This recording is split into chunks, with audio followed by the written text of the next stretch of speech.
உலகத்துல அதிக வெயிட்டை தூக்கக்கூடியது எது அப்படின்னு கேட்டகரைஸ் பண்ணும்பொழுது காமன் திங்கிங்ல என்ன சொல்லிடுவாங்கன்னா, பொதுவாக மக்கள் அன்காமன் திங்கிங்ல யோசிக்கணும். ஆனால் காமன் திங்கிங்ல என்ன சொல்லிடுவாங்கன்னா, ஹியூஜ் சைஸஸ்ல இருக்கிறதுனால யானை, நீர் யானைலாம் அதிகமான வெயிட்டுகளை தூக்கக்கூடியதுன்னு சொல்லிடுவாங்க. ஆனால் அப்படி கணக்கிடப்படல. ஏன்னா சயின்டிஃபிக் ரிசர்ச் என்ன சொல்லுது அப்படின்னா, அதாவது எப்படி கேட்டகரைஸ் பண்ணியிருக்காங்க அப்படின்னா, தன்னுடைய பாடி வெயிட்டோட அதிகமான வெயிட்ஸை வந்து அதை அந்த கணக்குப்படி அதிகமான வெயிட்டை இதெல்லாம் தூக்குது அப்படின்னு சொல்லக்கூடிய ஒரு கணக்கிடுதல் பண்ணப்பட்டிருக்கு. அப்போது மூணாக கேட்டகரைஸ் பண்ணுறாங்க. என்ன அப்படின்னா, என்னென்ன ஸ்பீசிஸ்லாம் வருது அப்படின்னு சொல்லும்பொழுது, அதாவது leaf cutter and, tongue beetle, gorilla இதெல்லாம் கணக்கிடப்பட்டிருக்கு. அப்போது லார்ஜஸ்ட் கெப்பாசிட்டி, ஹையஸ்ட் வெயிட்ல, அதாவது ஹெவியஸ்ட் வெயிட் லிஃப்டர் அப்படின்னு சொல்லக்கூடிய ஒரு கேட்டகரி பண்ணியிருக்காங்க. அது ஆச்சரியமுள்ள பதிலாக இருக்கும். என்னன்னா, கொரிலா வந்து தன்னுடைய வெயிட்டை விட ஒரு 9-10 மடங்கு தூக்குது அப்படின்னா, டன்னுக்கு மேலே 1500 கிலோவுக்கு மேலே தூக்கக்கூடியது சில்வர் பேக் கொரிலா அப்படின்னு ஒன்று இருக்கு. அதே சமயத்தில் அதிகமாக இருக்கிறதுலே அதிகம்னு சொல்றதுக்கு முன்னாடி இதெல்லாம் சொல்லிடுறேன். லீஃப் கட்டர் ஆண்ட் வந்து தன்னோட 50 டைம்ஸ் வந்து அதிகமாக வெயிட் தூக்கக்கூடிய கெப்பாசிட்டி உள்ளது லீஃப் கட்டர் ஆண்ட்.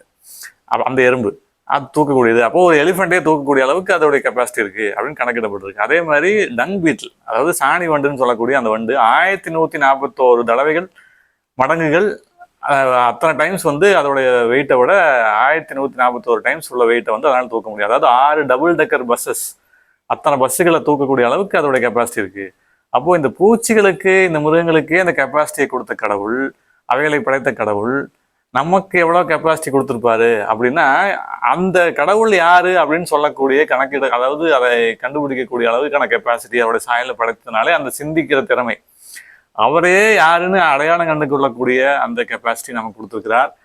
இந்த பூச்சிகளுக்கு, மிருகங்களுக்கெல்லாம் அந்த கொடுத்த கெப்பாசிட்டி கொடுத்த கடவுள், அவர் இந்த உலகத்தை தூக்கி சுமக்கிற, யூனிவர்ஸ் ஆகட்டும், மல்டிவர்ஸ் ஆகட்டும், தூக்கி சுமக்கிற, வழி நடத்துகின்ற கெப்பாசிட்டி அவருக்கு இல்லாமல் போயிடுமா? கண்டிப்பாக இருக்கும், கண்டிப்பாக இருக்கும். ஏன்னா அதை வந்து நம்ம நம்பணும், ட்ரஸ்ட் பண்ணணும், ஃபெய்த் இல்லையா? அதாவது சந்தேகங்கள் இருக்கலாம், கேள்விகள் இருக்கலாம், ஆனால் அவைகளை பதில் தேடி கண்டுபிடிச்சு பதில்களை நாம் சேகரிக்க வேணும்.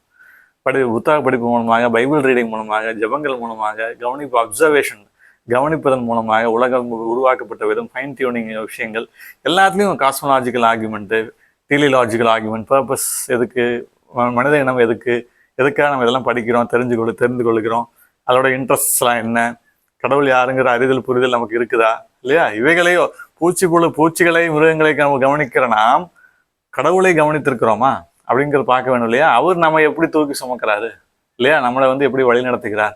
இந்த யூனிவர்ஸ், மல்டிவர்ஸு, மிருக ஜீவன்கள், குறிப்பாக நம்மை அவருடைய சாயலே படைத்திருக்கிறார், நம்மளை கைவிட மாட்டார் இல்லையா? அப்படிப்பட்ட நம்மை எப்படி அவர் வழி நடத்த முடியாமல் போயிடும்?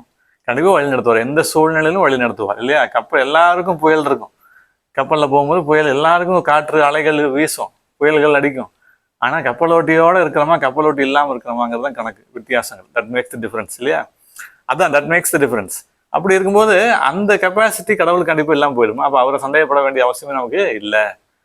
இதெல்லாம் நம்ம கடவுளை, இந்த உலகம், இந்த கடவுளை அதிக அறிவினால் இந்த உலகம் நிறைந்திருக்கும் பைபிள் வசனம் சொல்லுது. அப்போ நம்ம வந்து எவ்வளவு இந்த கடவுளை புரிந்து வைத்திருக்கிறோம், அறிந்து வைத்திருக்கிறோம், தெரிந்து வைத்திருக்கிறோம் இல்லையா? அப்போ கடவுளுடைய அறிவு எவ்வளவு யுபிக்விட்டஸ் ஆனது, ஆம்னிபோட்டன்ட்டு, இதெல்லாம் நம்ம எவ்வளவு தெரிஞ்சு வச்சிருக்கிறோம். நம்ம வந்து ஒவ்வொன்றும் கேலக்சிஸு, எக்ஸோ பிளானட்ஸ் எல்லாத்தையும் வந்து நம்ம வந்து ஆராயும் பொழுது, பயாலாஜிக்கல் என்டிட்டிஸு இல்லையா, ஃபிசியலாஜிக்கல் ஸ்பிரிச்சுவல் என்டிட்டிஸு, ஃபிசியலாஜிக்கல் காம்ப்ளெக்சிட்டிஸ் எல்லாத்தையும் நம்ம தெரிஞ்சு கொள்ளக்கூடிய விஷயங்கள் ஏன் நடக்குது, நம்ம ஏன் தெரிந்து கொள்கிறோம் அப்படின்னா, கடவுள் படைத்த படைப்பு நமக்கு உள்ளே, நமக்கு அந்த கிரியேட்டிவ் பவர்ஸ் நமக்குள்ளே வைத்திருக்கிறார், அவருடைய சாயலில் படைக்கப்பட்டதுனால, பைபிள் சொன்ன மாதிரி. அப்போ இதெல்லாம் தெரிந்து கொள்கின்ற ஆர்வம், அதை நாம அவருடைய கடவுள் இவ்வளவு எப்படிலாம் படைச்சிருக்காரு பாருங்கன்னா, அவருக்கு அந்த பிரைஸ், குளோரி, அந்த மகிமை, அந்த புகழை வந்து எல்லா புகழும் இறைவனுக்கேங்கிற அந்த புகழ், குளோரி, மகிமை எல்லாத்தையும் அவருக்கு கொடுக்கணும்.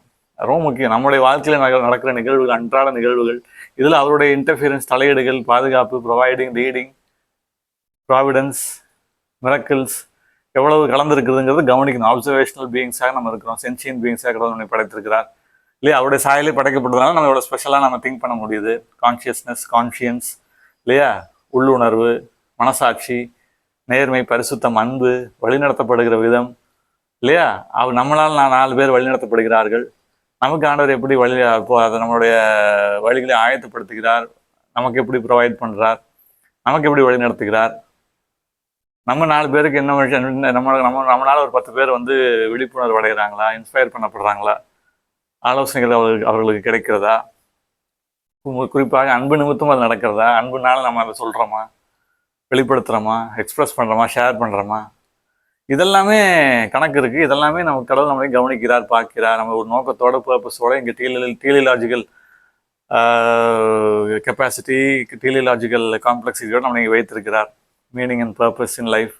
இதெல்லாம் நம்ம சரிவர பொறுப்போடு நம்ம ரெஸ்பான்சிபிளாக நம்ம செய்கிறோமா, அன்போடு செய்கிறோமா, தவறாமல் செய்கிறோமா, இல்லையா? இதெல்லாமே இருக்கு இல்லையா?